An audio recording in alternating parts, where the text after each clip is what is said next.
C'est bon? 1, 2, 3, soleil!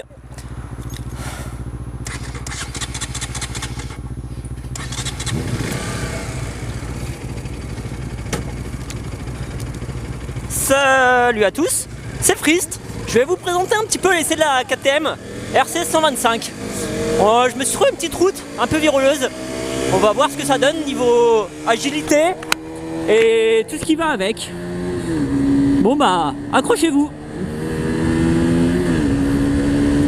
Alors déjà, ce que j'aime bien sur cette moto, c'est qu'elle est très légère, assez agile même, assez agréable. Bon, après c'est une 125, hein, ça manque de pêche. 15 chevaux, on atteint vite les limites. La montre d'origine est juste absolument géniale. Marque indienne, que je connaissais absolument pas du tout. Ça accroche. Ça a une forme un peu bizarre, j'essaierai de vous le montrer en vidéo. Il est en fait tout arrondi sur le haut et il repart sur les côtés. C'est super bizarre. Après la moto en elle-même, j'ai eu pas mal de questions me demandant si c'était pas trop casse-dos, casse-poignet. Et je dois avouer qu'après 2 semaines passées dessus, il n'y a aucun problème à ce niveau-là. Les guidons bracelets sont pas vraiment ressentir comme des guidons bracelets, car on a une position quand même relativement droite. Ce qui nous permet malgré tout de ne pas avoir mal au dos lors des arrêts, lors de la ville, lors de l'interfile. La selle par contre, 0. Celle d'origine 0. C'est un tape-cul incommensurable. C'est vraiment pas fait pour faire des bornes. Malgré tout, on ressent quand même l'esprit un peu, enfin un peu, je dois dire même beaucoup RC au sein de cette voiture. Voilà, je suis perturbé, j'ai une voiture devant moi, donc je la refais. On ressent quand même l'esprit Cup, avec un freinage qui est vraiment très intéressant. On a un 4 pistons à l'avant, ABS d'origine, on se retrouve avec un shifter. C'est vraiment une sacrée petite moto, un D10 225. Pour avoir testé d'autres 125, je peux vous dire que on se retrouve quand même sur quelque chose qui respire la qualité. J'ai eu aussi pas mal de remarques comme quoi maintenant les KTM, notamment la gamme RC, étaient fabriquées en Inde. Et je dois vous dire que ça se ressent pas plus que ça, parce qu'en fait les organes de sécurité, donc tout ce qui est fourche inversée, 43 mm, tout ce qui est frein, freinage, on se retrouve malgré tout avec de l'équipement de qualité. Le seul regret que j'ai à faire au niveau fabrication indienne, c'est vraiment les carénages.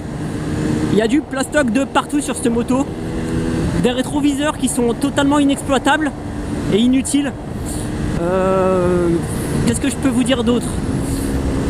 Au niveau de la qualité, c'est vraiment où j'ai été énormément déçu, c'est les plastiques. On se retrouve avec du plastique de partout. Mais après, ça peut expliquer le faible coût de la moto comparé aux autres du marché. Parce qu'on se retrouve sur une moto à 4590 €, si je me souviens bien. C'est quand même vraiment pas cher pour une moto de cette gamme. Quand on regarde la concurrence avec la YZF-R 125 et compagnie,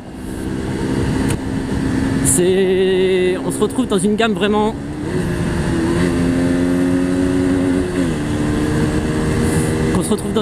intéressante.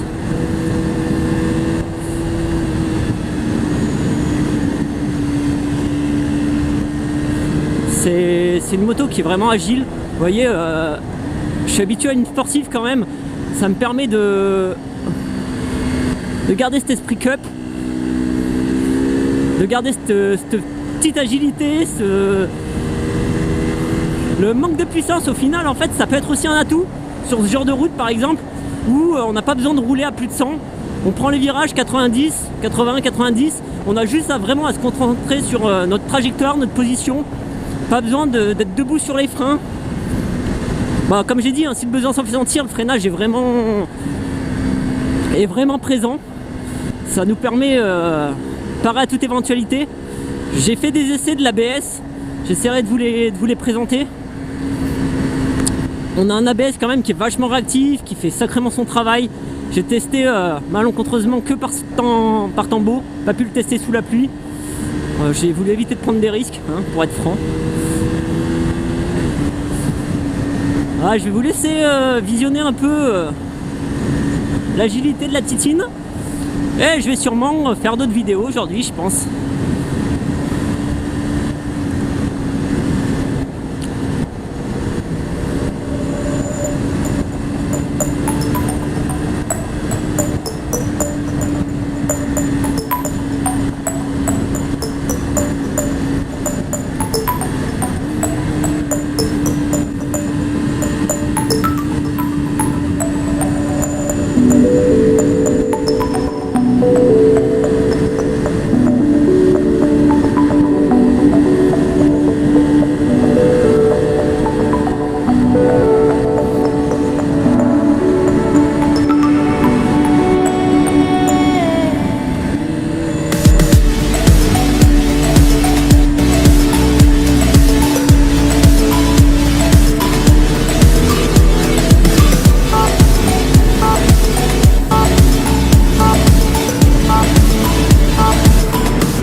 Test au chauffage des pneus.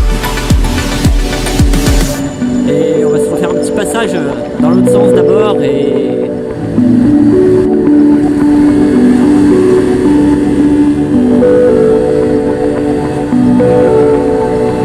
puis voilà, je vais voir si les collègues qui sont derrière, parce que j'ai deux fermeurs derrière qui empêchent les voitures de me pousser au cul. Du coup on va voir si les collègues ils sont d'accord pour se refaire un petit tour.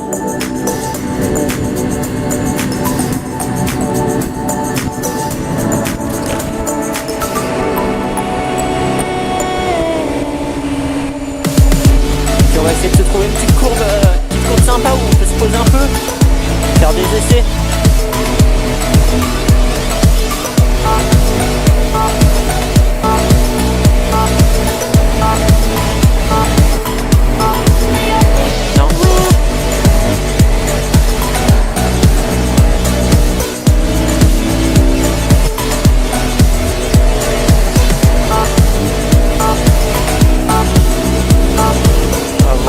On va se faire à la Madeleine. Putain, la Madeleine, ça me donne faim cette connerie. Fais chier.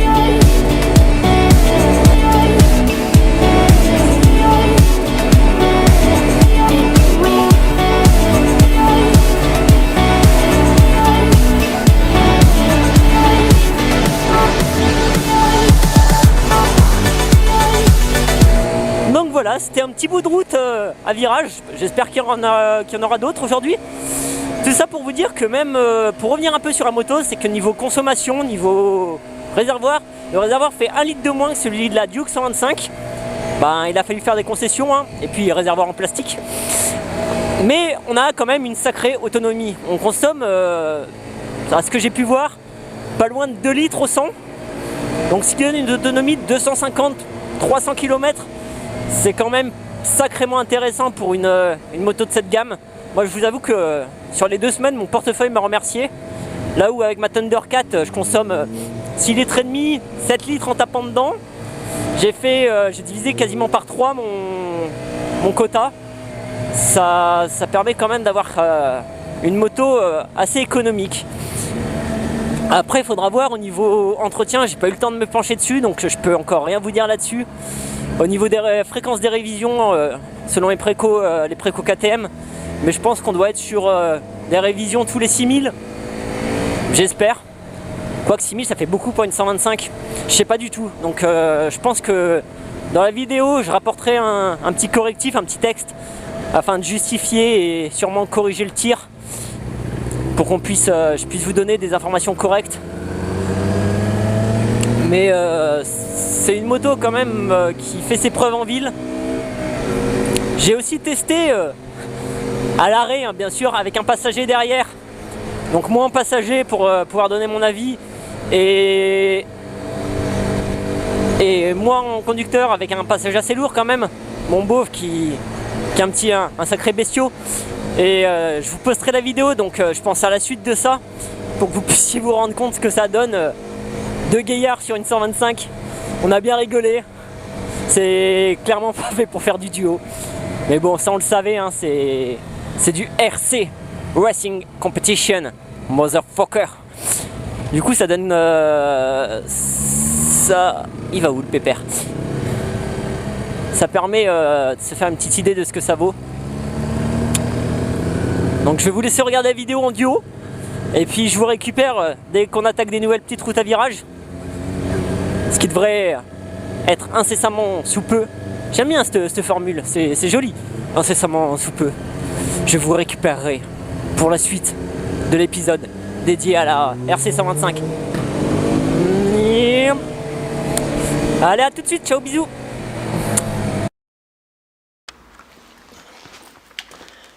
Qu'est-ce que ça donne si je monte derrière ce machin? Je vais vous le dire de suite. Je sens que ça va être la galère. Et ben franchement, hormis que c'est dur comme une pierre, tu peux te tenir sous la selle. C'est pas mal. Je peux même te mettre une main sur le réservoir en position un peu sportive, mais par contre tu caches le feu. Je peux même cacher la plaque. C'est bien ça. Vas-y, hop, radar. Non, franchement, on est pas si mal derrière. Ça va? Ouais. Je vais tester, voir. Ouais, vas-y. Ouais, ce qui est bien, c'est que je suis à hauteur, tu vois. Hop. Pas de top caisse pour m'emmerder quand je descends. C'est avec un poids lourd. Ah, mais j'ai l'habitude d'un poids lourd. Hop. Ça, vraiment, c'est classe. Si tu fais hop, petit déhanché et je suis droit. Vas-y. Là, je t'annonce, avec toi derrière, on n'avance plus. Eh bah, même pour un lourd. Non, en fait, t'es bien. Ouais, par contre, on est en mode lowrider. T'as le pneu qui touche tout là, devant, derrière. C'est pas pour les gros. Non. Tant pis. Vas-y. Non, mais c'est nous qui avons fait des C'est que nous mettre deux pour un trajet. Enfin, une fois. Ouais. J'aurais cru moins confortable en fait. Téléphone le papy, tu peux y aller pépère. Fais gaffe, ça se referme bien par contre.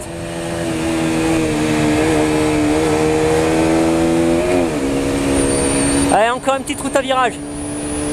Je l'ai faite d'hiver celle-là. Et on va voir ce que ça donne en été.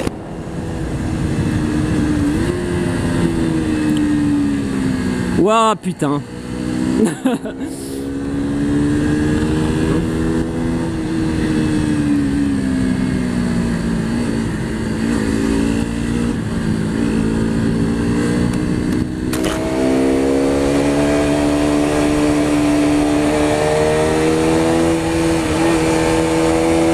Fais gaffe, il y a un monsieur sur la route.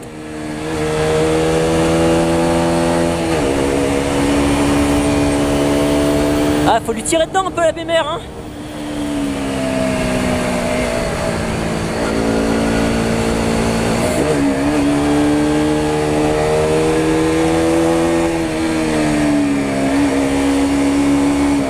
Vélo.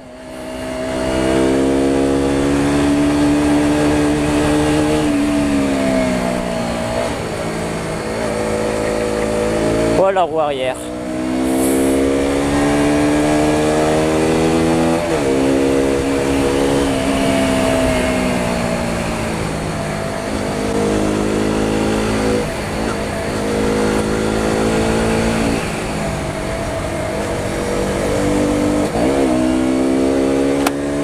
Comme je disais, ça manque de reprise. Par contre, tout ce qui est placement et angle, c'est hyper agréable. On se retrouve avec une moto qui met rapidement en confiance. Même avec la montre d'origine. Moins de petites frayeurs, c'est freinage. Donc la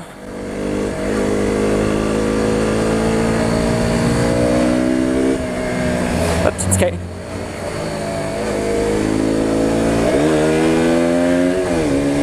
On déclenche pas mal le shifter. C'est un peu frustrant. C'est un peu frustrant.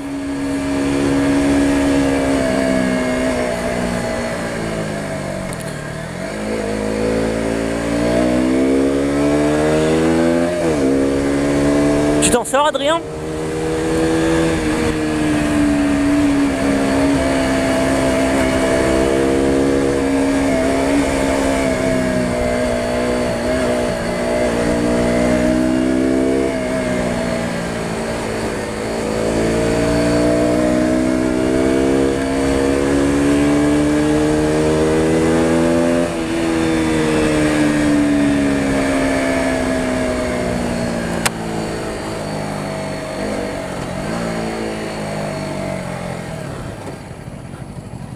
T'as dû te faire plaisir là. Pouah, c'est monstrueux.